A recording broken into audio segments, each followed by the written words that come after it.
Coming up on Getting Real to Heal with Dr. Grace. If you're a mom and your kids are gone, well, you've got another 40 years. So many moms kind of get stuck in that thing of this was it. Now God can't use me. Well, that's a lie from the pit of hell. Welcome to a place where we discover the freedom and healing found only in Jesus Christ. Through powerful stories, our guests tell how He turns pain into peace, rewrites lives, and restores the wholeness only He can give. This is Getting Real to Heal with Dr. Grace. Welcome to Getting Real to Heal with Dr. Grace. Thank you for joining us today for today's episode called Navigating Life as an Empty Nester. After many, many years of raising our children to fly away from us successfully, many of us are left wondering, what is our purpose today now? My special guest, Kate Battistelli, is going to share her thoughts, her wisdom, and her experience of walking through this season of empty nesting. And we are going to learn that your life can be just as rich and fulfilling as it was when your kids were home. Kate, she is the best-selling author. She's a speaker, and she's written the book, The After Party of the Empty Nest. Mom is not your only name. She has written other two books, The God Dare and The Growing Great Kids. She's been married to Mike for 42 years, and she lives in Franklin, Tennessee. And they are the proud parents of the Christian song artist, Francesca Battistelli. And they live very close to her, along with her 7 precious grandchildren.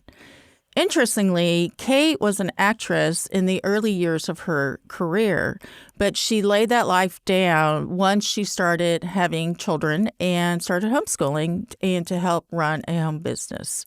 So wanted to welcome Kate Battistelli to the show today. Well, thank you for having me, Grace. I'm thrilled to be here. Yes. So, Kate, why don't you start off and kind of tell us what your childhood was like? Oh, gosh. It was a nice childhood. You know, growing up in the 50s and 60s, life was quite a bit easier, I think, than today. You know, we didn't have social media. We didn't have computers. So I was raised in the Episcopal Church, but I never had a relationship with Jesus till I was quite a bit older. But, you know, I guess a typical middle-class upbringing. I was the middle child, so that always brings its issues with it. But yeah, I would say basically it was a kind of a typical childhood from those years. So it was a fairly stable childhood, yeah. But you really were active in church until later on. So tell me when you came to faith in Christ. Well, it's an interesting story. I can tell it if you want. My husband and I had been in the theater, as you said, the musical theater, and we can tell that story later. But we were still living in New York. You know, I wanted to be a Broadway star. He was a conductor. So he was conducting on Broadway. He was a professional trumpet player, so we're doing all the things, thinking life is good. You know, we're living in New York, climbing the ladder. Our careers are going great. Well, we had a little side business. And we had a friend, a gal who was older, and she became a mentor to us. And she was a born-again Jewish woman, a Messianic Jew. Wow. Well, she was pretty relentless. She kept inviting us to church, and she invited us over and over and over. And we kept saying, no, we're good. Thanks so much. But yeah, no. Right. Well, she was relentless. And Mike and I said to each other, you know, if we say no one more time, it's going to be rude. So let's just go get this over with. So she said that week, she said, oh, we're having this great gospel choir Friday night. You have to come and hear the music. We thought, all right, well, we'll do our duty and she won't bug us anymore. So right.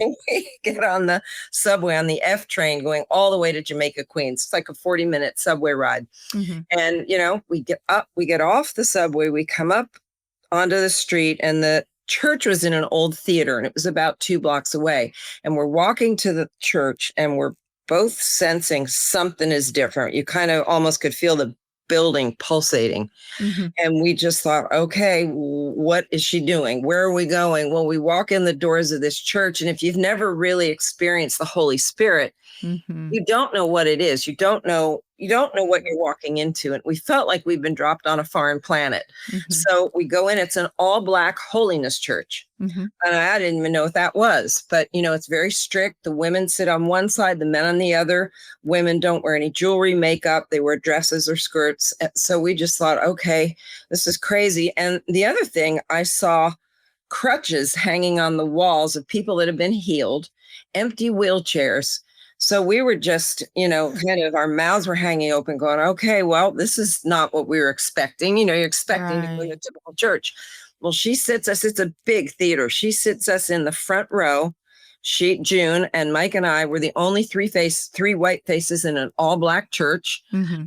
And I mean, the music was great. The pastor gave a great message when the altar call came, and I'm pretty sure she knew him well. She'd said to him, you need to get these two. They need to be in the kingdom. Well, he gave the altar call. My hand went up on my side of the audience. His hand went up. We didn't know we were each responding, but we both put our hearts, went up to the front, gave our hearts to the Lord that night, and really never looked back, but we still continued in our careers. We're living in New York about a year. That was March 31st, 1984. A year later, we had our daughter, Francesca. And a year or so after that, we're getting this strange feeling. It's like, I said, Mike, I something's not right here. I don't think we're supposed to be doing this. And we got great prayer and, just praying on our own, got confirmation that the Lord was asking us to lay this down, lay down our careers. He has a doctorate in music. Since he was a junior in high school, he was working towards, being professional in music. And God was saying, lay that down. That's not the path I have for you, which just seemed crazy because you don't work for years to get to a place and building, I'm not going to win my Tony if we leave. Right. But we did. We walked away. We were both from New Jersey. So we moved back to New Jersey, raised our daughter. We were there for a few years. Then we moved to Orlando. We were there for 20 years. That's where we raised her. But it was kind of like one of those Abraham moments when God says to Abraham, leave everything your family, your land, your home, everything, go to a land that I'll show you.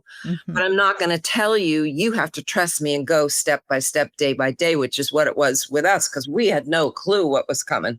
So yeah, that's to make a long story longer.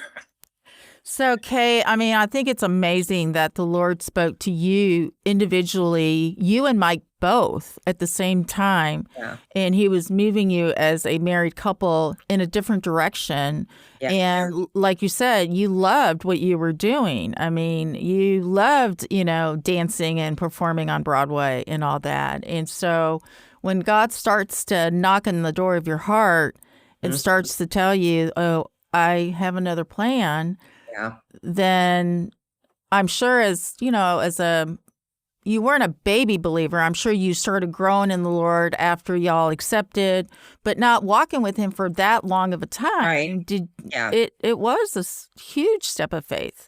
Yeah. That y'all. I think I was still a baby Christian for a few years. I just didn't get it. It takes a while sometimes for it to get through. But yeah, it was just but it was so strong. We both knew this is the way. And years later, I can look back and see God's purpose.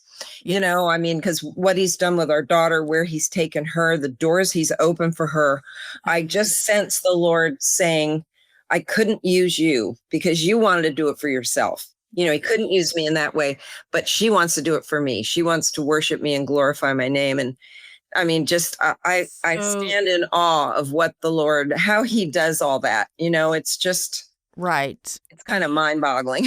And I know it's full circle for your husband to realize that, wow, you've given me a daughter with this precious gift of music and being able to, y'all raised her, in the church and you poured your life into her. And so what was it like, Kate, when Francesca started leaving the nest?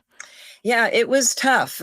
For me, I really had never planned on it because we were working with her. When things started happening, we'd always been a big part of just what was going on with her, with music, with songwriting, with performing, all of that, with going to conferences and, all the things that you do to kind of lay the groundwork for more of a career. We didn't really know what it was going to look like. We weren't thinking she's going to sign a record deal in Nashville and have #1 hits. We were just thinking God's called her to music. We're going to figure out together with her. But once she did sign a record deal, moved to Nashville, I just looked around and thought, what do I do now? Because I really never thought about it. I never thought there's one day, Kate, she's going to be gone. You're going to have to find something else to do.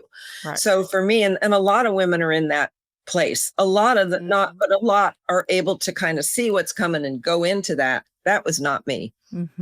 I was pretty lost. It took you by surprise because, you had pretty much devoted all your energies and time to your daughter. And then when she finally did get where she needed to be and she left, then you're at home going, what now? Yeah. What now? Is there anything else for me? Was that it? Right. Right. And so you had not started writing. Oh, no. At that time. Okay. So how would you say, how long did you kind of walk in that season of just kind of feeling, I'm not really sure, Lord, what your purpose is for me right now. But, it was a time of, did you have a time of reflection? Or did you jump into things? Or did you try to fill up your time with other things, to fill that void? Yeah, I was kind of miserable for a little while, but then I started volunteering, and I always advise moms, get out and do something outside yourself. So I volunteered at a single moms ministry, and it was great. We really helped the moms. I made some good friends, and that helped for a while. I did some part-time work, some other stuff like that. But but the whole writing thing, that's its own whole story. You want me to tell you? Because that's so crazy the way God, I was not a writer. Right. And God, I tell people I'm an accidental writer. Wow. God ordained one because this was not what I was looking for. Well, Kate, I think, and we're going to get into it a little bit more when we talk about your books, that there was a lot of experiences the Lord was allowing you to go through. And, after Francesca left, you now had more time where the Lord was telling you, Kate, you do have a gift of writing. You may not have recognized that at first. And I'm sure, you started off a little bit like, okay, tell us about how your writing, started to, you ended up publishing 3 books at least. Right. Yeah. Yeah, it's crazy. We had homeschooled Franny for most of her school years, and we were part of a big, like an umbrella organization in Orlando, a homeschooling group. And one night after Franny had left, she'd gotten a record deal. She was having songs on the radio. So people were beginning to know her name. So the gal called me up. She said, Kate, I want you and Mike to come and speak. We're having our big 20th anniversary. Will you come and talk to the parents, tell them about what you did to raise her, not only to find her purpose and, uncover her gifts, but to maintain her relationship with the Lord? Because so many kids, we know, walk away. They leave home and they walk away. So I'm talking, younger people won't know what this means, but I'm on the phone. And I said, well, sure, we would love to come. And I hung up the phone and I looked at Mike and I said, what the heck did we do? Because, you're not following a manual. Other than the word, you're just trying to raise your child according to biblical principles. But we sat down, we talked about it, and we came up with 15 things. I thought, okay, well, we did a few things right. And a couple of weeks later, we give our talk. It went great. The parents seemed to really get a lot out of it. Good. And the next morning, I'm just praying, thanking the Lord. I was so grateful that it went well, that it seemed to have an impact. And just as I thanked him for those 15 things, I heard the Lord speak in my spirit. And he said, those are book chapters. Wow. And I just thought, Lord, I'm not a writer. I don't want to write a book. I'm not a parenting expert. No one will read it. No one will publish it. I didn't graduate college. So for your listeners, I did go to 4 colleges in 2 years. I didn't graduate from any of them, but I got on the dean's list because my focus was theater. I wanted to be in New York. I did college for me, holding me back in my mind. I wish I graduated, but I didn't. And I thought, God, those are all reasons why I can't write a book. But I just kept sensing this in my spirit. It was like, oh Lord, what do I didn't even know where to begin. Well, I found out that a gal that I knew was a writing coach. And I thought, well, she knows more about it than I do. So we met for lunch and I said, Diane, here are these 15 things. Tell me if this is a book. And she looked at it. She said, yep, it's a book. I'm going to get you started. You're going to write it. We're going to get it published. And I mean, I thought, okay, well, now I have no excuse. I've got somebody to give me some help. But she helped me. I got it written. We got it published. I mean, none of it made any sense. But, when the Lord tells you to do something and you obey, it just blew my mind. So after that, I thought to myself, okay, God, you dared me to write that book. I know you did. I could have said no, because we can always say no to God. But I did it and you dared me. And so I started reading scripture a little differently, looking at all the big Bible heroes like David and Moses and Abraham. And I thought, okay, Lord, you do this all through scripture. You call people that are either not equipped or don't want to do what you're asking them to do. And they change the world by their obedience. I thought, okay, so I wrote a little blog post. By that point, I had a blog. And I think I had started that before the book. And I think that was God's just sneaky way to get me to start writing. So I wrote a blog post and I called it the God Dare, because I felt like this is what God was doing. And I talked about these different Bible heroes. And a friend of mine from the publishing company that had published my first book called me and said, Kate, you need to turn this into a book.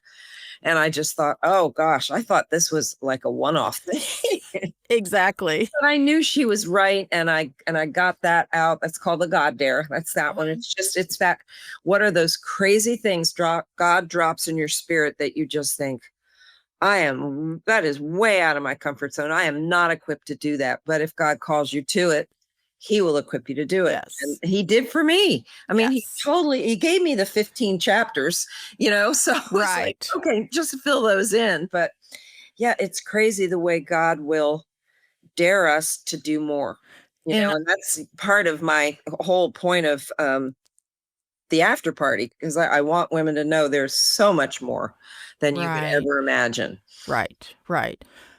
Because our identities are not wrapped up as being a mom. It was one of our roles, right? But our identity is always found in Christ, no matter what season you're in. And I love the fact that you were obedient when they asked you to speak, because you probably didn't speak on those 15 things prior to that, thinking, okay, well, these 15 things, Lord, you've given me. After you spoke, Kate, that's when he told you this needs to be in written form. Yeah.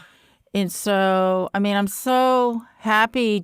I think that can encourage listeners to not be afraid when they feel like the Lord's telling them, this is the direction I want you to go, to not be afraid of it. Yeah. It's okay to doubt. It's okay to come up with excuses. But when you come back and you're seeking him and he's reaffirming to you, like, no, I'm going to help you in this, because truly it is his work. Yeah. He's working through you, Kate, to reach the masses, Yeah. It was like with Moses. He didn't want to do what God was calling him to do. He kept telling him no, which just makes me laugh. And finally, God's like, well, we're going to bring your brother along. He'll do the talking. You just obey.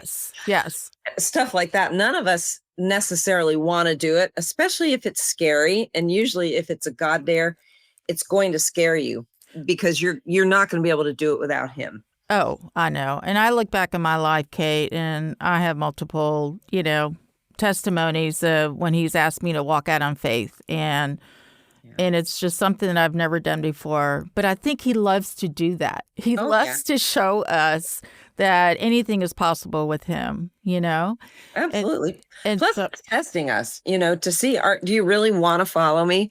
Or, you say all these things. Well, now put your feet to the fire and get out there and actually do it. Right. And that's the thing, because as I say in the God Dare, we can say no. We have to choose to be chosen to change the world, because God, if you don't do it, somebody's gonna, God's going to Right. find that person that will take up that mantle. So why pass it Right. on? You don't want to miss that. Right. Because you get a front seat to watch him work. Yeah. And it's so much bigger than just us. Oh, I mean, it's just crazy how he works. And so mentoring like other young moms, what other struggles have you seen them kind of fall into after their children have left? Do they, experience depression, anxiety? Their marriages may start, having some issues that are now brought to the light because now you don't have children masking the problems. Right, exactly. And that's a big issue. There's actually something called gray divorce, which they talk about now, which is couples, the kids are gone and all of a sudden they don't know who they are. They don't know, I don't know who my husband is, and do I even still like him? Because the kids have been that buffer. It's very easy to kind of fall into that, especially if there were issues under the surface. Well, when there's no buffer there, that can bubble up. Right. So it's become, unfortunately, all too common. So one thing I really mention and put a lot of stress on in the book is take care of your marriage now.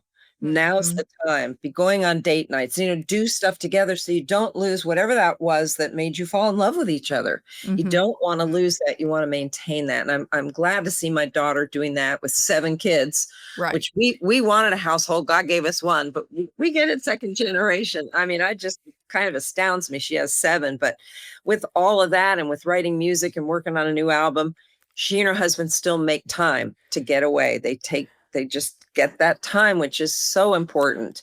That is very smart because, I'm guilty of it when we had the kids at home, that my husband will always take the back burner. It's because the kids are like, they need you, and your spouse does not need to be on the back burner. And so, and we have a friend that teaches adults in their 50s, 60s, and he said the divorce rate is so high. This is in the church. Oh, I know. And it's very sad. It is hard. Yeah. It's scary too. It's frightening. And we forget that dads have an empty nest too. They're going through it differently than we are. They're typically men aren't as emotional with crying, how we can be and sit in front of the TV crying at a Hallmark movie and eating Cheetos. Typically men, they just do it differently. But to not be able to talk about it, I mean, I think the biggest thing in marriage is communication. And even especially if kids are little, the needs and the pressure of them is very front and center. You have to be that has to be the first thing up to a point, but then it's got to take time. Take a date night. If there's no money or not enough to go to dinner, switch with another couple. Hey, I'll watch your kids on Tuesdays and you go out and you watch, or just go to the park and hold hands. Yes. If there's ways, we have to be proactive, because if we're not, we could very well fall into that trap of getting divorced in your 40s. Right. It's very sad to see. Yeah. And I really feel like your children are watching you. They know the relationship that you have with their dad, their mother, and you're being an example. And so, they want to see, they thrive when the marriage is strong. Yeah. They definitely do. I've always said what you model, they will follow. So if they see you're illustrating to them what a healthy or a good marriage looks like, or what a bad marriage looks like. You want them, and they see everything. Kids see and hear everything. Right. So if you're not modeling that, then what are they going to bring to their marriage? Right. During that time. So we got to be so careful, with what we do and what we say, but continue to pursue intimacy with your husband as best you can. Right, right. And so that's sweet that you call Francesca Franny. You've always called her Yeah. Franny. That's her nickname. And so when she started having kids, Kate, how was that? Because my husband and I, we are expecting our first grandchild in Wonderful. about 2 weeks, and then our second grandbaby is going to be coming in February. And Oh, so we are just so excited because everybody is telling us that this is the best season of your life, and I know that y'all moved to be closer to your daughter mhm. so Yeah. you could be close to your grandchildren. Yeah. And so you are very involved in their lives, you and Mike are? Yeah. Yes. So y'all have been there to help her Hmm. because she has a huge family, and with her career, I just don't know how she does it. I don't either. Wow. Uh, Has a lot of help at home. She don't. Well, the older two are 15 and 13, so they pick up a lot of slack, and Right. they're even with the baby, they're great. They can change diapers, they can do all the things. So that's a Right. big help for her. She really only is dealing with the five younger ones, with where it's how she's Yes. got boys are 9, 7, 5, then a 3-year-old and a 1-year-old. So that's a tough. Those are tough ages because they're just wild and fun and Right. crazy and how Right. boys Yeah. are. Boys are so active. So, the other thing I wanted to ask you is that a lot of times when our children, they leave and then they find their lifelong spouse and they get married and your relationship changes. And so I know I've struggled with that, with, being their mother, now changing into a friendship relationship. And so can you speak into that a little bit?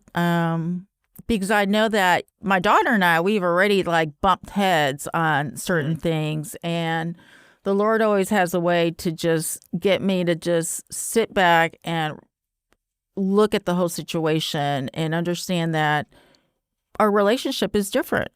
Yeah. She's married now, and, you want to be there for whatever they need, but at the same time, they don't need you controlling their lives. No. No, we have to give it up, and it's hard, especially with an only child. There were no backup siblings with her. It was just her. When she was gone, that's what was so hard for me with the empty nest. But even now, being married, they don't need you in the same way. She's not going to confide in me all the things. She goes to her husband, Right. and it has to be that way. As hard as it seems, Yes. after a while, I know that I'm not going to be the primary one she goes to. Though I will be the primary one for prayer. I'm the one she'll pray, this one is sick, can you pray, blah blah blah.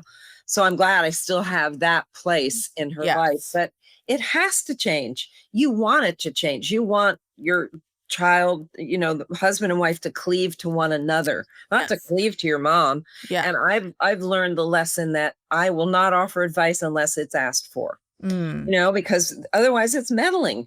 Right. Hey, you're not doing this right. I don't like. I'm just like, no, I won't touch it. I pray. If I were to see something out of order, you just pray. Yes. But we can't. We have to just let that expectation that it's going to be the same go away. We have Yeah. to say goodbye to that. Yes. Yes. It's like you've done your part. Now you've let them.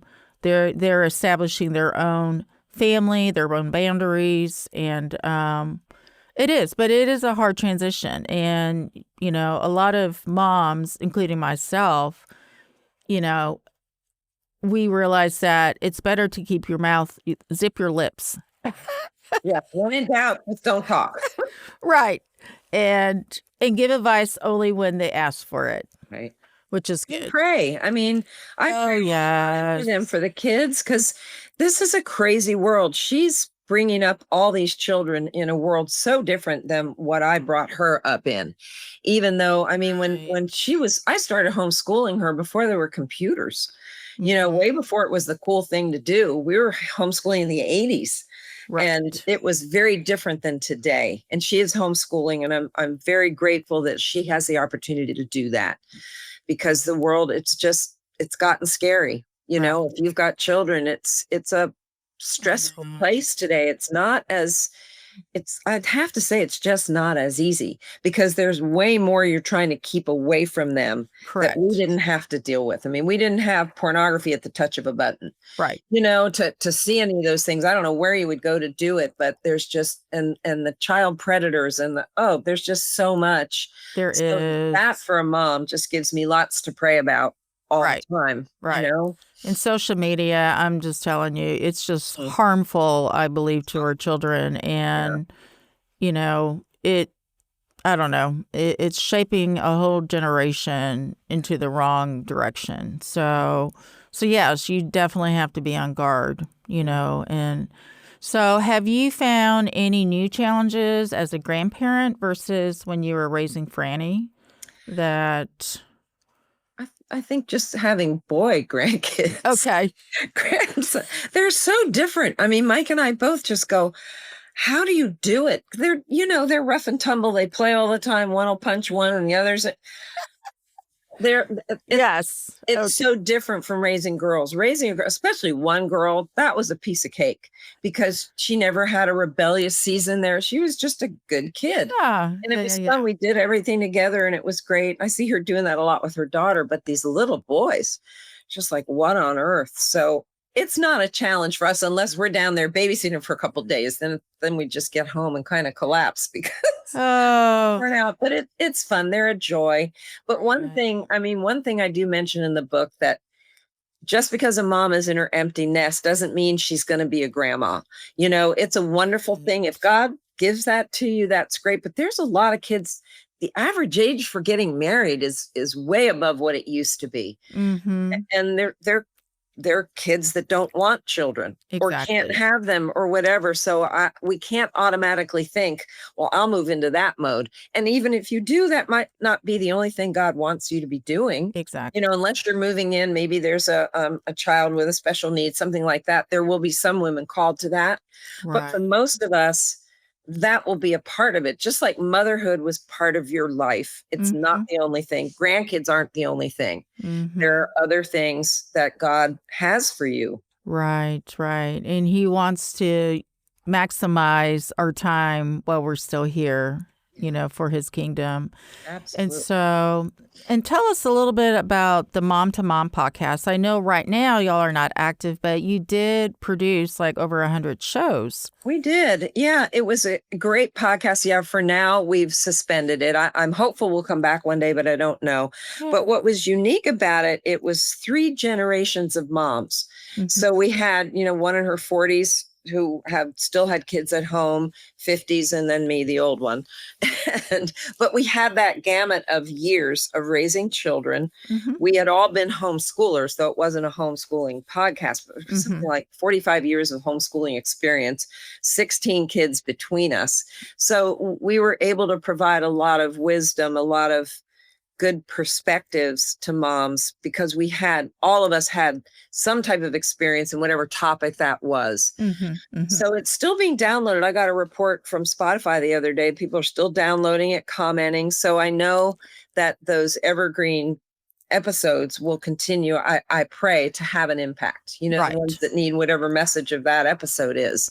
Right. So yeah, so it's still out there. And it's called Mom to Mom. Yeah, the Mom to Mom podcast. Okay, great. So because, being on the internet, they should be available for young moms to still tune in and listen. So you've spoken a little bit about your book, The Empty Nest, Mom's Not Your Only Name. And then you also talked about the God Dare. And so how about The Growing Great Kids? Is that the book that was the first book that you wrote, Kate? That was okay. 15 things. Yep.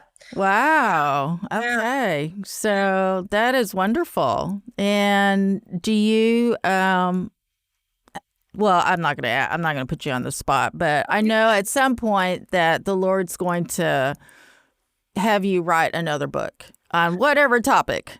Well, actually, I'm reworking the God Dare because there's things I want to take out.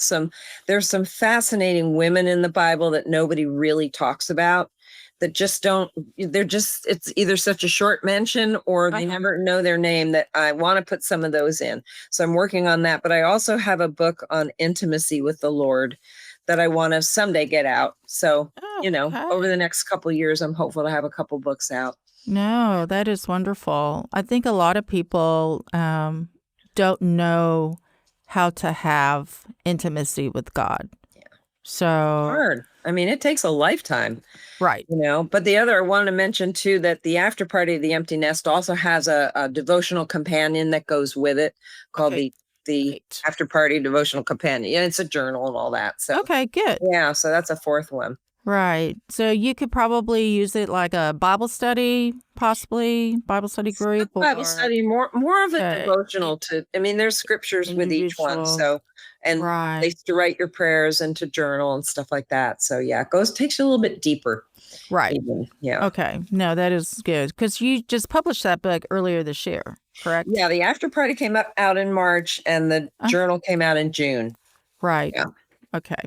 So, concluding, what scriptures has the Lord impressed on your heart, in the different seasons that you've been in, Kate? And, that has helped you, like when you were going through the empty nesting part and, the Jeremiah, 29:11, what God has plans to prosper you, not to harm you. And, Right. and that came to my mind thinking, okay, Lord, what are your plans for me now? Yeah. Like your plans don't end when your children leave the house. No. Like they're really only beginning. It's true because if you're a mom and your kids are gone, well, you've got another 40 years, hopefully, before the Lord comes back or before you pass from this world. Right. That's a long time to not have a purpose. Right. And I think so many moms kind of get stuck in that thing of this was it. Now God can't use me. Well, that's a lie from the pit of hell. And Right. what I always tell moms, it's you've got to look at this season now, that the time that you have, and ask the Lord, what is my part in building the kingdom?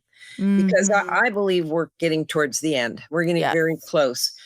So why did he put you on this planet during this time in history? You could have been born 1,000 years ago or back in the 1800s. God said, no, I'm saving you till now. So Mhm. all of us who have been saved, all of us that know the Lord, Mhm. boy, that's such an honor. I mean, that kind of blows my mind just to think, God, you saved me till now. But because I have a place, you have a place. Everybody Mhm. who's listening, you have a place to build the kingdom. If you don't do it, somebody else will. But Yeah. what terrifies me is getting to heaven and God saying, you missed it. You didn't do, because I didn't meet the Lord. I was 29.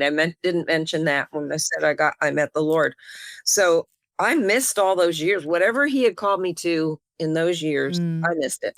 So I just say to myself, Lord, I don't want to miss one more thing. I want to complete everything you've written in my book, Right. whatever that is. But what does he need you to do now? There's not a lot of time left to get Right. people into the boat. And he might be calling you to a big thing. He might be calling you to go, minister to the people in the Alzheimer's unit in your hospital, Right. local hospital. You know what I mean? It doesn't have to be a big thing or start, adopt or foster kids or anything, Right. whatever it is that he needs you in that spot. Right. So don't sink down into depression and anxiety and worry. Just say, Lord, what do you have for me? Right. What do you want me to do? Right. You know? And when you do ask him, he's got a way of answering. And one thing I just recently retired, so people think I have more time, which I actually don't. But How do you run a podcast? okay.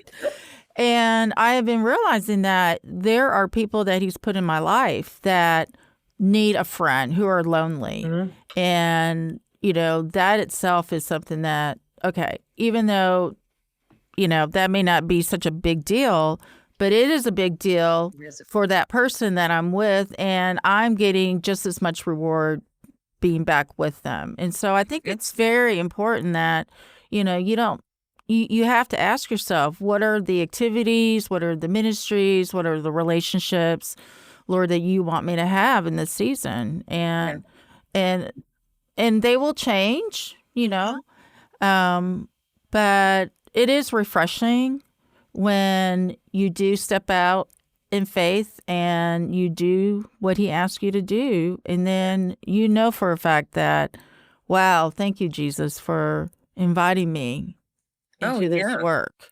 Yeah, and you mentioned working with other women. Well, mentoring's a big part of the book because we are called to be Titus 2 women.